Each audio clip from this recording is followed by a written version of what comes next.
Hey everybody, it's Nathaniel Avila, and I'm here with Timbrel Hildebrand, reporting from Arlington, Texas, and I'm reporting from the Dallas County area.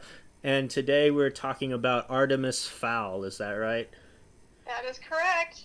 So now you have not seen this film before this show, right? No, I actually just watched it about an hour and a half ago. Okay, so it's so fresh in your mind. Oh, So yes, right. it's ripe in your mind. Yes. So tell me, what is your first impressions after just finishing it? It was not great. It was Um, not great. that's probably a nice way of putting it. I do not think it was a very uh I don't think it was very good. Let me just put Okay. it that way. All right, let's get to like a little bit of background about this film. So this film started all the way back in 2001 where plans were Really? yeah. So like Wow. They when were a little late on that. yeah. So like when plans were announced for a film adaptation of the book series, Miramax was purchased the film rights with Louis Gutterman designed to direct, and Jeff Stockwell to write. So in 2003, Colfer, the guy who wrote the novels, stated that the screenplay had been finalized and that casting was due to start the same year, but expressed skepticism over whether or not this would come to pass. So the film remained in development and assumed to be in a development hell, which is where it probably should have stayed. Am I right? Until 2011, when it was reported that Jim Sheridan was interested in directing the film, with Saoirse Ronan uh, attached to play Holly Short. Oh man, she would have been amazing. I love Mm-hmm. Saoirse Ronan. Yeah. I don't So, think she dodged a bullet there. oh snap! So in July 2013, Disney announced that they would produce an Artemis Fowl film with the Weinstein Company, covering the events of the first and second novels in the series, and written by Michael Goldenberg, Robert De Niro, and John Rosenthal, signed onto the project as executive producers. Hmm. So on September 1st, 2015, Variety reported that Kenneth Branagh had been hired to direct the film for Disney, with Irish playwright Conor McPherson as screenwriter and Judy Hoffman as executive producer. On September 12th, 2017, Disney announced that the film adaptation will be released on August 9th, 2019. The following month, Disney removed Harvey Weinstein as a producer of the film and terminated its production partnership with the Weinstein Company following the sexual misconduct scandal involving Weinstein. So instead, they had Judy Hoffman co-produce with Branagh, and Kofer has stated that he supports the changes from the source material of the film. Okay. So on September 18th, 2017, it was reported that Judi Dench was in talks for an undisclosed role. And on December 20th, 2017, it was also announced that Irish newcomer and grandson of Robert Shaw, Ferdia Shaw, had been cast as Artemis Fowl II, alongside Dench as Commander Root, Josh Gad as Mulch Diggums, Laura McDonald as Captain Holly Short, and Nonzo Anazi as Butler. Colin Farrell was added to the cast as Artemis Fowl I during reshoots, and his involvement was revealed through the second trailer in March 2020. Now, McDonald's casting as Short brought accusations of whitewashing, given the character in the book series was described as having a dark nut brown skin of a coffee complexion. Similarly, Anazi's casting as Butler was also criticized, as the books describe him as Eurasian, who can pass as Japanese and Russian. And because the character's physical description of terrifying anyone in his presence, combined with his backstory of his family having served the Fowl family for generations, was seen with Anansi's casting as embodied several stereotypes of African Americans and Africans, and particularly the quote unquote scary black man and the quote black servant tropes. What do you have to say about that? I mean, it did cross my mind when I was watching it. I mean, I just think it's kind of dumb that they didn't just. Disney has no shortage of pool to actors of all ethnicities, so I don't see why they just didn't hire a Eurasian dude to Yeah, play him. it definitely made more Unless they sense. just wanted a name, because that guy's a little bit more recognizable, and he is very imposing figure-wise. Yeah, that's true. So, So, Author He basically plays that character in everything I've seen him in. Yeah. What about his performance in Cinderella, where he played like the guard? Oh man, I actually really liked him in that. That's a good movie. Yeah, I really like that film. That was a good Kenneth Branagh film. Oh, did Kenneth Branagh do that? Yeah, Branagh directed that one. Oh, that's so cool. Mm-hmm. I really like most of Branagh's movies. Yeah, like what was that one? Murder on the Orient Express. Oh man, that movie was so good. But we're we're detouring. Okay, yeah. He also did Thor. That's another one. Oh, he did. Yeah, And it was really good. yeah. So author Owen Colfer filmed a cameo appearance as an extra. So good on him. So describing his one scene filmed in North Ireland, Colfer said, "I walked across the field with a lot of other people. I wasn't so taxic, although I did manage to get it wrong a few times. Yuck, yuck, yuck. The only direction they gave was walk across the field and load the camera, you idiot. I have looked about the camera 20 times. I have a new respect for actors." What a great guy. So on March 12th, 2018, the rest of the cast was announced, including Nakesh Patel as Fowley, as principal production commenced. The film was shot as Long Cross Studios and in England, North Ireland, Ho Chi Minh City, and Vietnam, as well as Italy and Scotland. Now, the film was originally scheduled for theoretical release on August 9th, 2019 by Disney. In May 2019, the film was pushed back to May 29th, 2020. Later, however, due to the impact of the coronavirus pandemic on cinema, the film's theoretical release was canceled, and it was exclusively released on Disney Plus on June 12th, 2020, thus ending the story of Artemis Fowl. So Artemis Fowl, what do we think about him? Gee, where to begin? Well, first off, I mean, I will be honest, I do not have many positive things to say about this film, but I feel like I should at least start with a couple of positive things that I saw in this film before I talk about the things that were really lacking. But yeah. First off, I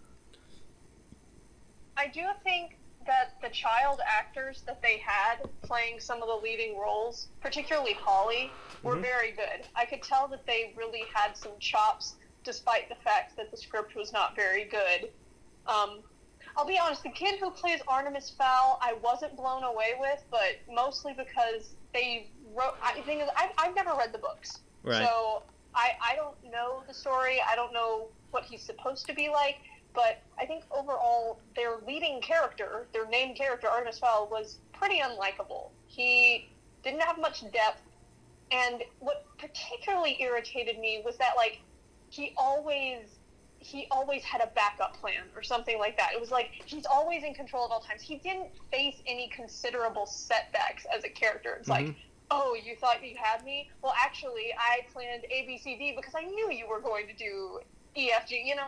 So I really don't like characters like that because it's hard to root for them because it feels like, oh, well, nothing can beat them. That's why it's not fun to have untouchable characters, and that's kind of how I felt about him. Yeah. And also, he was just kind of smug and irritating. Yeah, because they were supposed to portray him as like a genius, a criminal genius, even though he doesn't do anything criminal.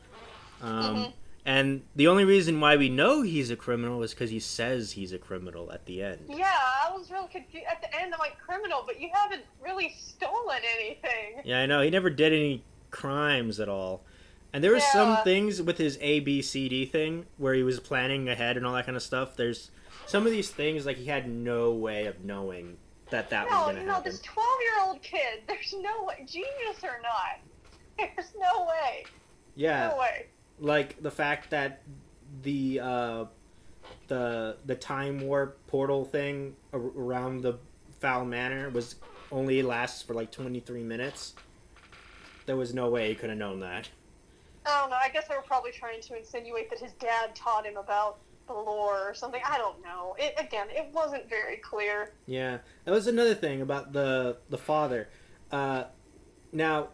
They're always saying, like, especially in the beginning, they would always say with that one scene with the psychiatrist, or the counselor with his very revealing room with giant windows where you can see inside of, and because he said that Artemis's dad was never around, and that's why he constantly acted out or something. Yeah. And and then the next scene when Artemis goes back to the manor, his dad is there, and Artemis just doesn't make any reaction that is fact that his dad is there, even though they said that he was gone all the time.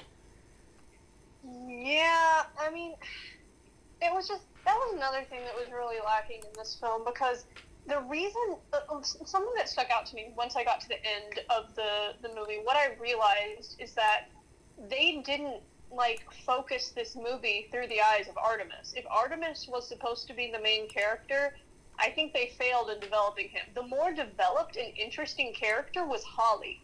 Mm-hmm. Holly had goals, she had a backstory, she had a wound from her dad having died and being outed as a traitor amongst her people. She was funny, she was tough, and I really liked Holly. And by the time I got to the end of the movie, I was thinking, this film feels like, if it wasn't called Artemis Fowl, you'd think it was Holly's movie, maybe.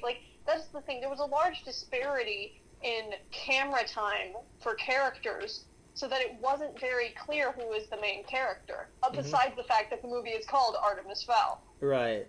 Now, I know, again, with the relationship between Holly and Artemis, one of the big things is that he kidnapped her, and then he wore the sunglasses to keep her from, mind controlling him. And literally the next scene, he's like, I trust you now, and then he takes off his sunglasses. That was ridiculous, because I'm just like, oh, we both have daddy issues, so I guess we can be friends now. It didn't really make sense that suddenly she was willing to brave all to protect this kid who kidnapped her. Yeah, and then he's like, your father's name is Martha, too? We're best friends now. Hey, don't come for Batman v Superman. I liked Batman v Superman. All right, fair enough. So then all of a sudden they're best friends now, Holly and Artemis, and also the fact that Mulch Diggums, the giant dwarf, he joins their team. Out of nowhere. That was another thing that, right at the offset of the movie, I knew it wasn't going to be good, because it had that dude, whoever, Mulch, was that his name? Yeah. Mulch, he was narrating everything, and it was exposition overload. Yeah. It was, that's the thing, I hate movies that spoon feed you the plot. And that's what happened with him. And also, all of his dialogue was so... I feel that they were trying to make him funny, but that was another thing. The tone in this movie was all over the place. And the funny parts were really cringy and not very clever.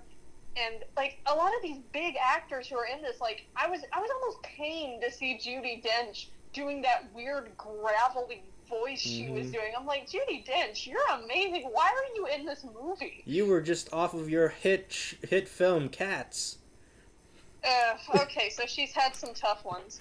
Okay, she's seen better years. Yeah. I just it upset me to see her in this, because I was just like, oh my word. Yeah. Why is she in this movie? Why is she and Colin Farrell and Josh Gad in this movie? They must owe Disney something, or I don't know. Yeah, they may need to get a new agent. I don't know. Maybe they just paid them a lot. Oh, is probably it. So, in the books, Mulch was actually, an actual dwarf. None of this giant dwarf business.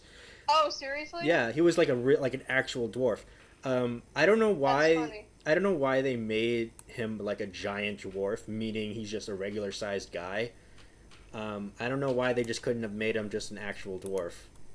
Yeah, they could have hired an actual dwarf, or if they really wanted Josh Gad in the role, they could have pulled some forced perspective stuff like in Lord of the Rings. That's not that hard to do. They were doing a ton of other CGI crap. I'm pretty sure they could have swung that. Oh, yeah, I like that one CGI where he, unhinges his jaw and then just, eats the ground.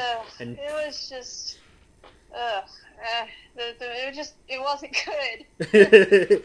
And then, okay, also, the thing with Judi Dench as Root, in the book, Root was actually a guy. It was a man. And Okay. and the only reason why I bring up that casting was because they made it in the book. It was a big deal that Holly Short became the first uh, female elf to join the LEP Recon or the LEP Recon. Oh yeah, but there were girls all over the place in this. Yeah, I know. So I thought it would have been like, I don't know why that was changed, because I think that would have added some more like depth to Holly's character. Yeah, but honestly, of all the characters, she had the most depth. Right. And Like, I cared about her, and that actress was pretty good. So I'd love to see her in something that's good. yeah. And then what about like that one scene where Judi Dench comes out of the ship, and then she's all like "Tapo de morning," and the crowd Oh my goes goodness! Like, wild. I literally cringed so hard. I was like, "Oh my goodness, why? Why is that something that happened? I just don't get it." Yeah, I think the writer was like, this takes place in Ireland, so what does Irish people say? And then he looks over at like a box of Lucky Charms or something, and he's like, "That's it. That's the perfect Oh one-liner." my word! No, it was really bad. Then he makes a phone call, and is like, "Academy, you better get my best adapted screenplay Oscar ready, because this is a good one." I don't know. It's just, I don't know. It's just that the plot was not. The thing is, there was like no driving force in this film. Like, even though the stakes should have been higher, like because he wanted to find his dad, like all we got was a couple of like cut scenes where you see the dad all, in the charcoal prison or whatever that thing was. Not to mention, like, we learned nothing about the villain in this. Oh, Who was the villain? Oh, yeah. We didn't learn anything about this hooded figure that has Artemis Fowl Sr. And the thing is, if you don't know anything about the villain, they're not compelling at all. In fact, that's why I almost forgot that was even a thing, because he had, or she had, so little screen time. Right. I didn't realize that Opal, It's Your Boy was actually it's supposed to be a woman, because I don't know. I guess I just forgot, or maybe it was just because he had like, or she had like a gravelly voice. I was like, did Gollum kidnap Artemis Sr.? Yeah, I guess. Like, I know in the book, Artemis had a mom.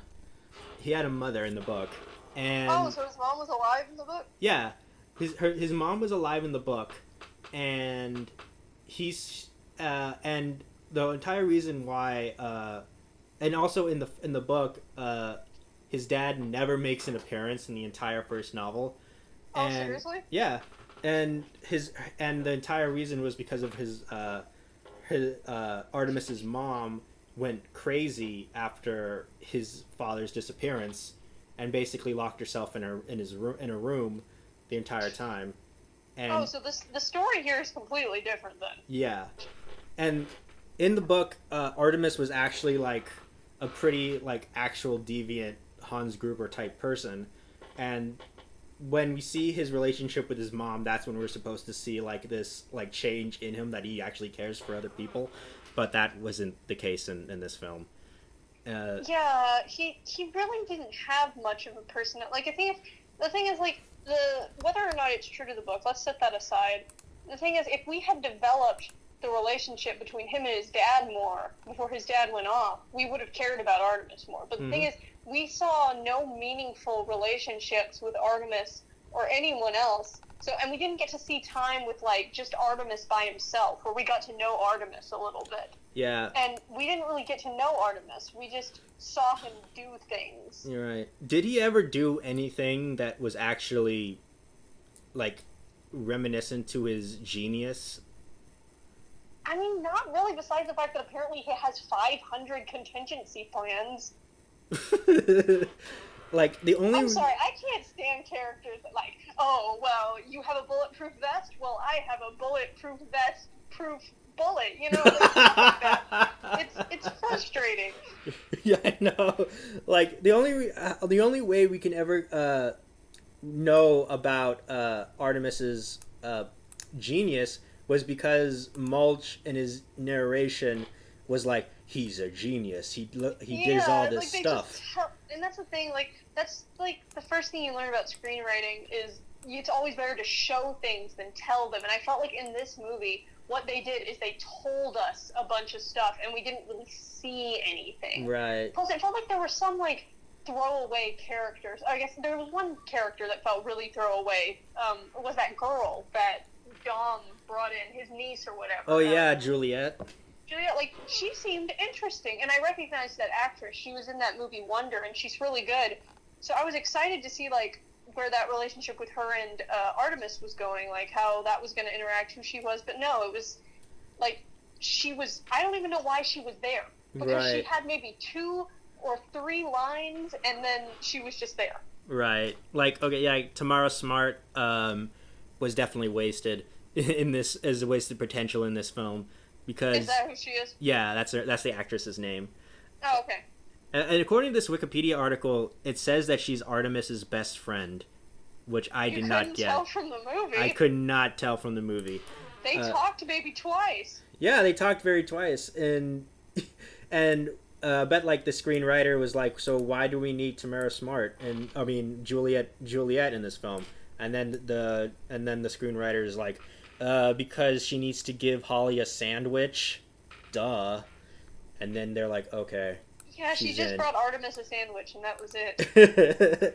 and you know, and like they built her up like she was really cool, like she knew how to fight and stuff like that. Yes, it was super cartoonish and a little comical that a tiny little 12-year-old girl would be able to take on Dom, who's like 200 pounds, gigantic, muscle-bound, colossus. But I mean, at least it would have been interesting. Right. So, also, like, another thing, like, a good way for an audience to reminisce with the character is to see the first, like, the what is called the inciting incident, not the inciting incident, but, descriptive actions that the character does.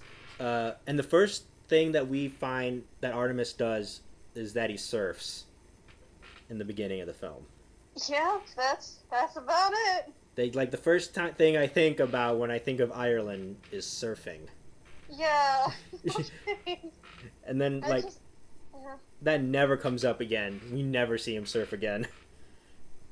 Yeah, that's the thing. Like, if you don't, like, even mediocre movies can be made a little bit better if they have a compelling leading character. But Artemis was not compelling at all. You don't, because the thing is, like, you don't really see any of his personality. You don't see the way he hurts and stuff.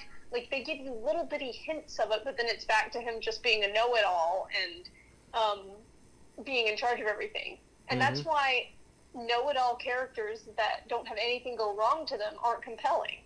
And he's kind of one of those. Like, if more stuff went wrong for him in this movie, like, maybe he wasn't always on top of it, someone did get the better of him and he had to figure something else out. If we maybe saw him trying to interact with other students, like, they really brisked over this whole, oh, he's a genius, so he doesn't quite, so he doesn't stay in school and stuff.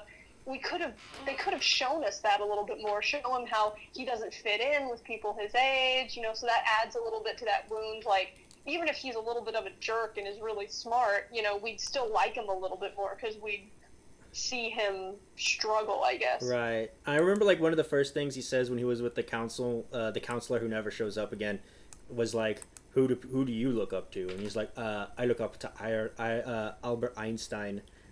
Yeah. His theories are mostly correct. And then I'm like, okay, guy, I think we gotta fight. I think we gotta fight, like, right now. You smug you smug piece of garbage. So yeah, like things like that. And also, in the film, Mulch literally says the stakes cannot be higher.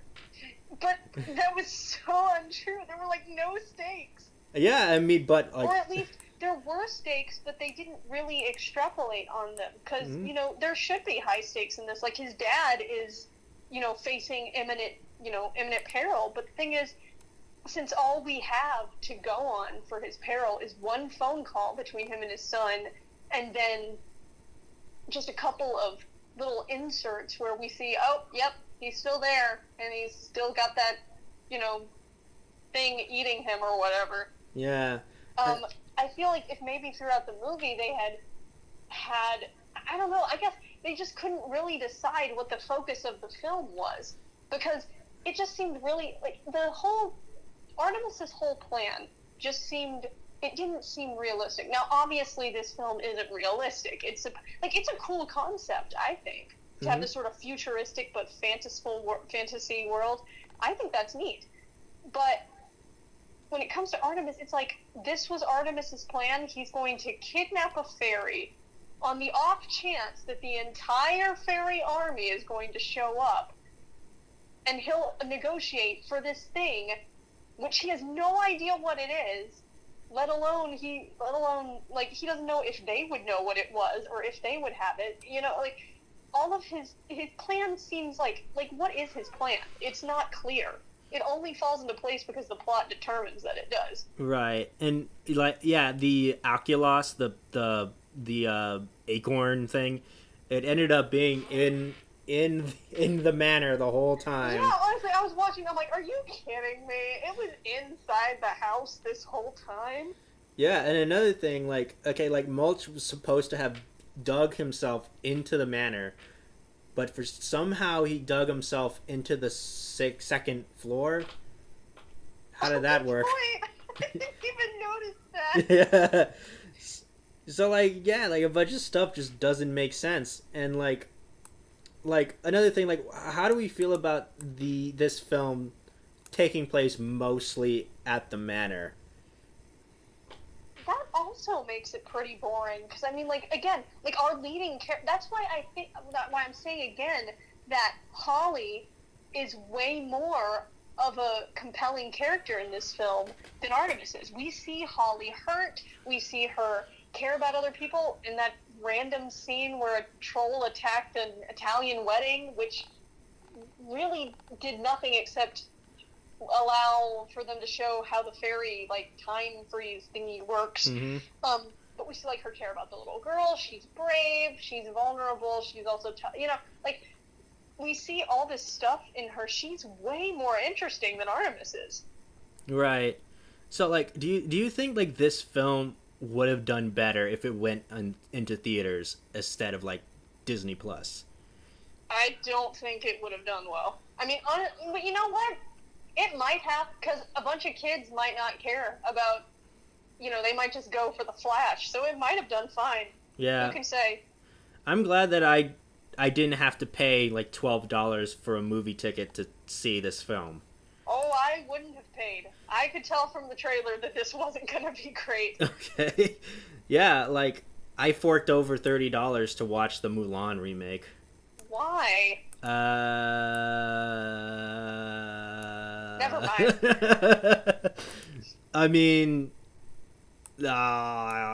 So anyway, Artemis Fowl, yay or nay? Do we recommend it? Nay, I'm afraid. Yeah, it was I think the worst thing about it all is that Artemis Fowl is such a good novel. It was a great young adult novel that it would have been not that difficult to translate it into film, into screen, because one of the big reasons why a film would do well is because it's based on the story. Well, this thing has a story, it's right there in the book, but they just decided to just forget all that, let me just make it really bland and boring. And so is anything that happens in this movie part of a book line, or is it completely new? The beats are generally the same, with a lot of those character changes and a bunch of the exposition talking.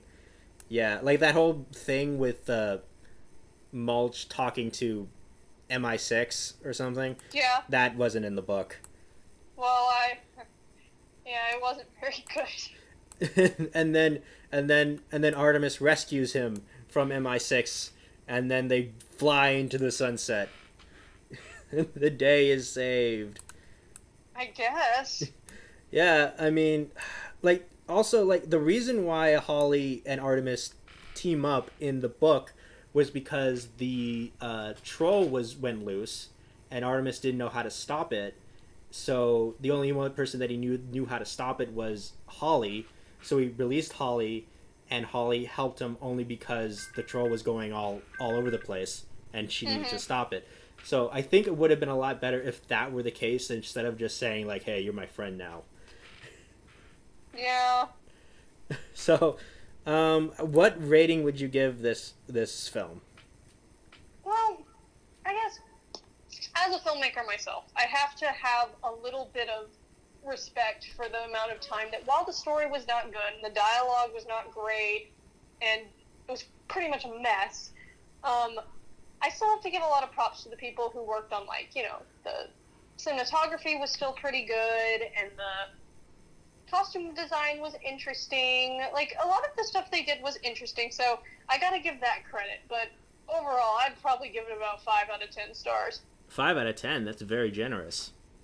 You think so? Yeah, I was gonna give it a 1 out of 10.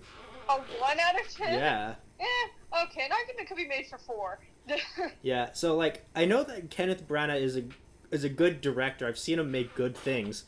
Honestly, I think Kenneth Branagh just got saddled with a project that he probably wasn't really about. Right. I think what happened was that Disney came in and said like, you got to do all this stuff, and Branagh was like, okay, just I give wouldn't me. be surprised because it was very like. The thing is, it wasn't even a cookie cutter plot. It just wasn't a plot. Right. And then Like a cookie cutter plot, I still probably could have gotten on board with because at least it would have made sense, you know? right, exactly. So like, it might have been because like, oh, uh, a 12-year-old villain that doesn't align with our brand, Mr. Branagh. We are Disney. Wait, so is he a villain? Is Artemis Fowl a villain in the he books? was supposed to be like a criminal who would steal things and who would just like do things like that. So is he an anti-hero in the book or a hero? In his arc in the book was that he was like a straight up villain, but then he becomes an anti-hero. I see. Yeah. Yeah, that definitely didn't read in this. Oh yeah. He was just kind of a punk. Yeah, he was just like a snot-nosed punk. Yeah, I mean that's Artemis Fowl. I mean, if you want to burn through like a couple hours and you have a Disney Plus account, I guess wouldn't hurt. If you But have a couple hours to burn through, watch Pirates of the Caribbean or The Rocketeer. oh yeah, that's true. All right, you heard it first. That was Artemis Fowl. All right. Yeah. All right, I've been Nathaniel Avila, and I was with Timbrel Hildebrand, and we're gonna say goodbye. Bye. Bye.